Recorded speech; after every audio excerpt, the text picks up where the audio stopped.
Halo, apa kabar sahabat tangguh? Kami hadir membawa informasi upaya Indonesia dalam membangun ketangguhan bangsa menghadapi bencana. Disiarkan dari studio BNPB, inilah program Kilas Sepekan. Kita mulai dari berita pertama. Badan Nasional Penanggulangan Bencana bekerja sama dengan Otoritas Jasa Keuangan dalam menyelenggarakan program kegiatan Capital Market Goes to Office bagi pegawai di lingkungan BNPB di Geraha BNPB pada 13 Juni 2023. Kegiatan ini dibuka oleh PLT Sekretaris Utama BNPB, Rustian.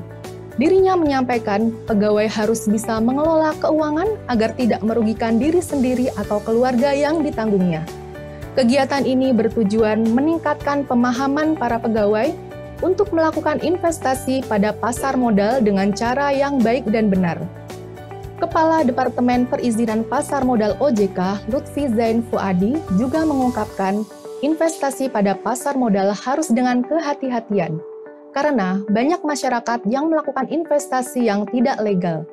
Kegiatan ini memberikan materi tentang bagaimana melakukan perencanaan keuangan sebagai individu maupun keluarga, dan kewaspadaan atas pinjaman online ilegal maupun investasi ilegal, serta cara berinvestasi yang baik oleh beberapa narasumber dari OJK dan pihak terkait. Dalam rangka meningkatkan layanan terhadap masyarakat, BNPB melalui Inspektorat Utama mengadakan kegiatan soft launching aplikasi unit layanan pengaduan yang berlangsung di Bekasi pada Selasa 13 Juni 2023.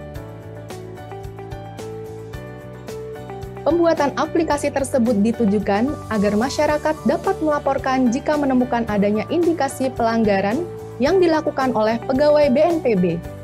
Layanan ini dibuat berdasarkan Peraturan BNPB Nomor 6 Tahun 2020 tentang penanganan pengaduan masyarakat, khususnya dalam korupsi, kolusi, dan nepotisme.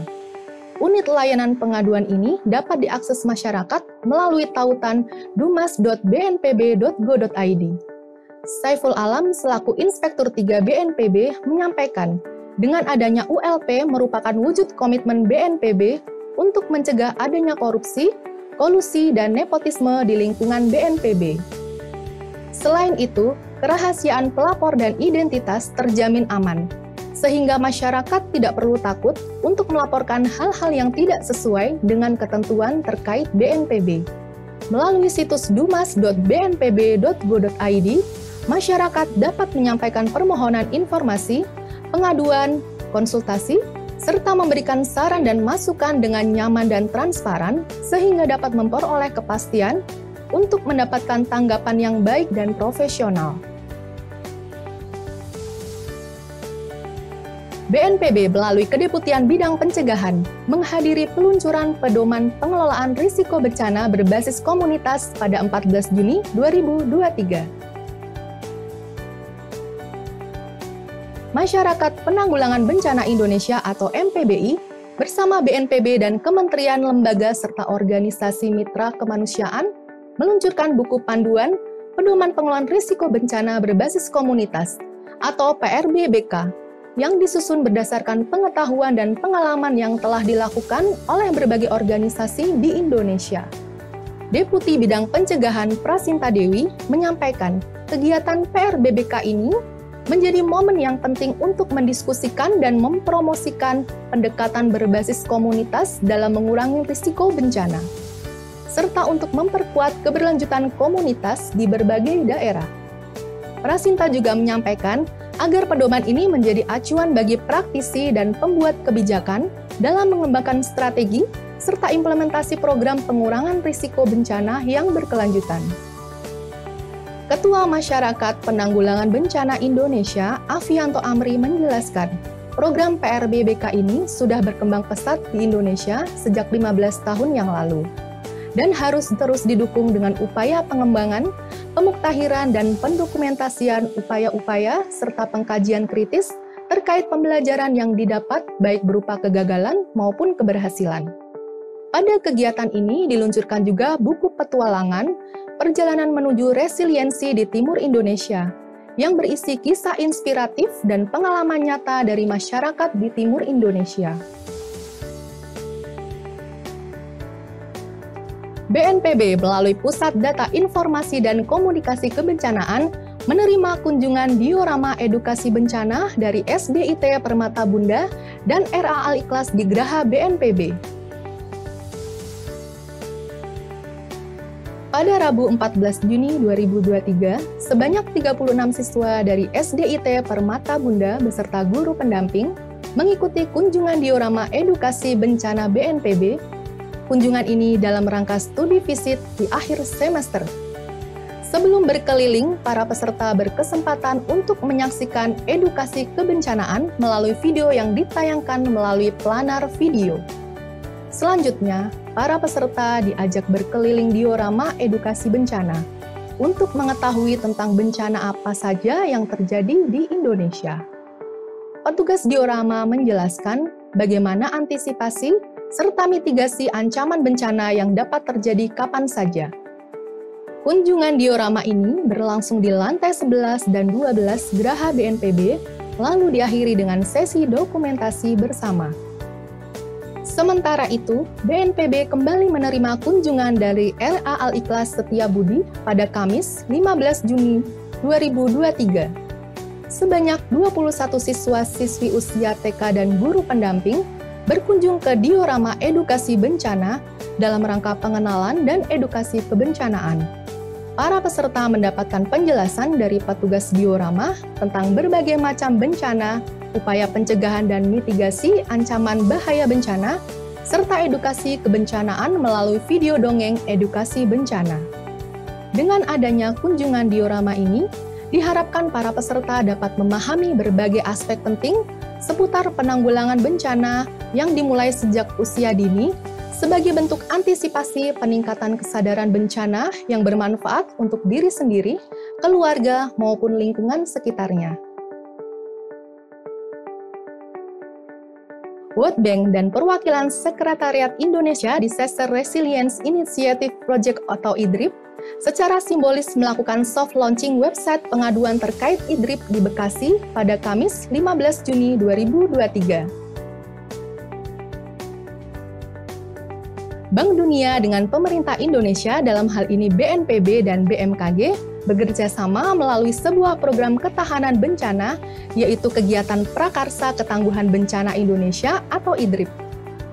Dalam rangka memantau dan mengevaluasi serta mengatasi masalah yang terkait dengan kegiatan IDRIP, telah dibangun suatu mekanisme penanganan pengaduan dan umpan balik. Sistem ini dapat digunakan sebagai proses menerima, mengevaluasi, dan menangani pengaduan masyarakat secara terpadu dan berbasis website dengan laman web bnpb.go.id/idrip. Deputi Bidang Sistem dan Strategi BNPB Raditya Jati, selaku PLT Penanggung Jawab Unit Pengelola Proyek Pemerintah Pusat mengatakan, dengan adanya layanan pengaduan berbasis online dapat mempermudah mengetahui sejauh mana keberhasilan pada seluruh program IDRIP. Pengaduan yang dilaporkan bisa berupa pelaporan permasalahan atau untuk memberikan saran atau kritik, usul, apresiasi, atau pertanyaan serta kebutuhan informasi lainnya. Pusat Pendidikan dan Pelatihan Penanggulangan Bencana BNPB menyelenggarakan pilot training program untuk pelatihan koordinasi sipil militer yang berlangsung di Gedung INA DRTG Sentul pada 12 hingga 16 Juni 2023. BNPB bekerja sama dengan InvestDM dalam pengembangan modul program pelatihan koordinasi sipil militer untuk penanganan darurat bencana. Dalam pelatihan ini, modul program yang telah rampung diuji coba keberhasilannya. Kegiatan ini juga sekaligus memberikan masukan terkait draft kurikulum pelatihan sipil militer yang disusun oleh Pusdiklat Penanggulangan Bencana BNPB. Pelatihan diikuti oleh lintas unit kerja seperti BNPB, TNI, Basarnas, Palang Merah Internasional, MDMC, CRS, WVI, Human Initiative, BPBD DKI Jakarta, dan BPBD Kabupaten Cianjur. Pusdiklat PB menyampaikan terima kasih atas partisipasi peserta yang telah memiliki pengalaman penanggulangan bencana dalam memberikan masukan pada draft kurikulum. Kegiatan pelatihan ini diisi oleh narasumber yang berasal dari BNPB, Basarnas, UN-OCHA, dan Universitas Pertahanan.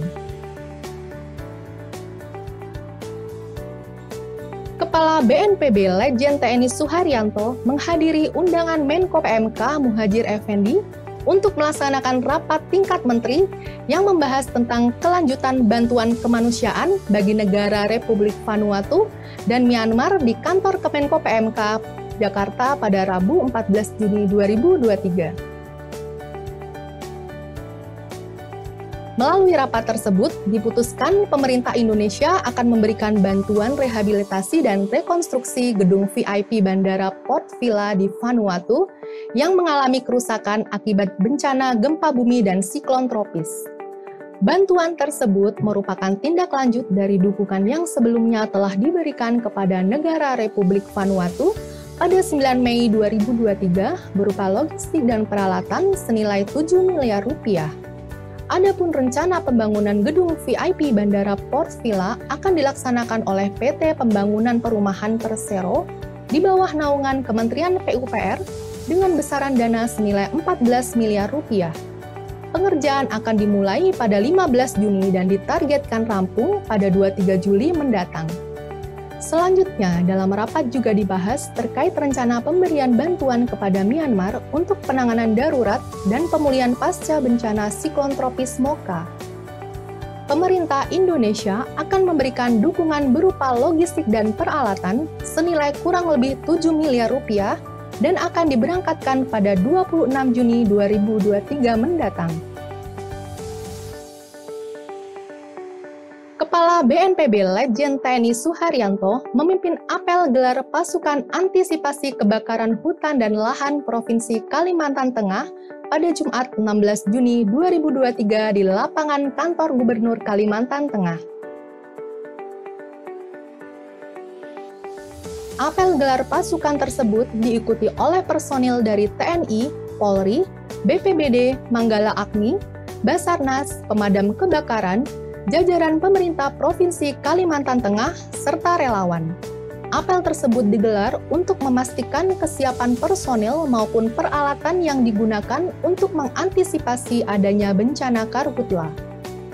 Pada kesempatan itu pula, Suharyanto secara simbolis menyerahkan dukungan logistik dan peralatan penanganan karhutla di Provinsi Kalimantan Tengah. Adapun bantuan yang diberikan sebanyak 27 unit alat suntik gambut, 27 unit flexible tank, 81 unit pompa jinjing, 135 unit nozzle, dan 1.350 unit selang ukuran 1,5 inci. Selain itu, BNPB juga sudah memberikan dukungan operasional Satgas Udara dengan menempatkan 2 unit helikopter waterbombing. Bantuan tersebut diberikan untuk mempercepat operasi penanganan karhutla baik melalui darat maupun udara. Selanjutnya, Kepala BNPB memimpin rapat koordinasi penanganan kebakaran hutan dan lahan Provinsi Kalimantan Tengah di Aula Kantor Gubernur Kalimantan Tengah. Turut hadir Wakil Gubernur Kalimantan Tengah, Pangdam 12 Tanjung Pura, Kapolda Kalimantan Tengah, dan jajaran Forkopimda. Suharyanto menjelaskan dalam 1 bulan terakhir, titik panas atau hotspot yang berada di Kalimantan Tengah mencapai 1.037 titik panas. Langkah pencegahan harus dapat dilakukan pemerintah daerah untuk mengantisipasi adanya karhutla. Pada rapat tersebut, Kepala BNPB memberikan arahan khusus untuk percepatan penanganan karhutla di wilayah Provinsi Kalimantan Tengah. Kepala BNPB mengajak seluruh unsur dalam pentahelix untuk dapat meningkatkan koordinasi agar penanganan karhutla dapat berjalan dengan efektif dan efisien. Lebih lanjut, Kepala BNPB meminta kepada unsur TNI dan Polri agar dapat melakukan penegakan hukum dan keamanan yang tegas khususnya bagi pelaku pembakaran liar. Jangan sampai kejadian buruk yang mencoreng nama baik negara kita di dunia internasional dan regional ini terulang lagi. Di 2015, 2019, banyak negara-negara tetangga kita yang protes keberatan karena banyak di wilayahnya terkena asap yang dikirim dari wilayah negara Kesatuan Republik Indonesia.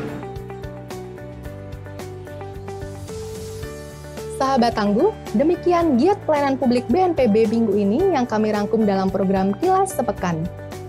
Mewakili seluruh tim yang bertugas dari studio BNPB, saya Mona Rigi Srenggani undur diri. Sampai jumpa di Kilas Sepekan selanjutnya. Salam Tangguh.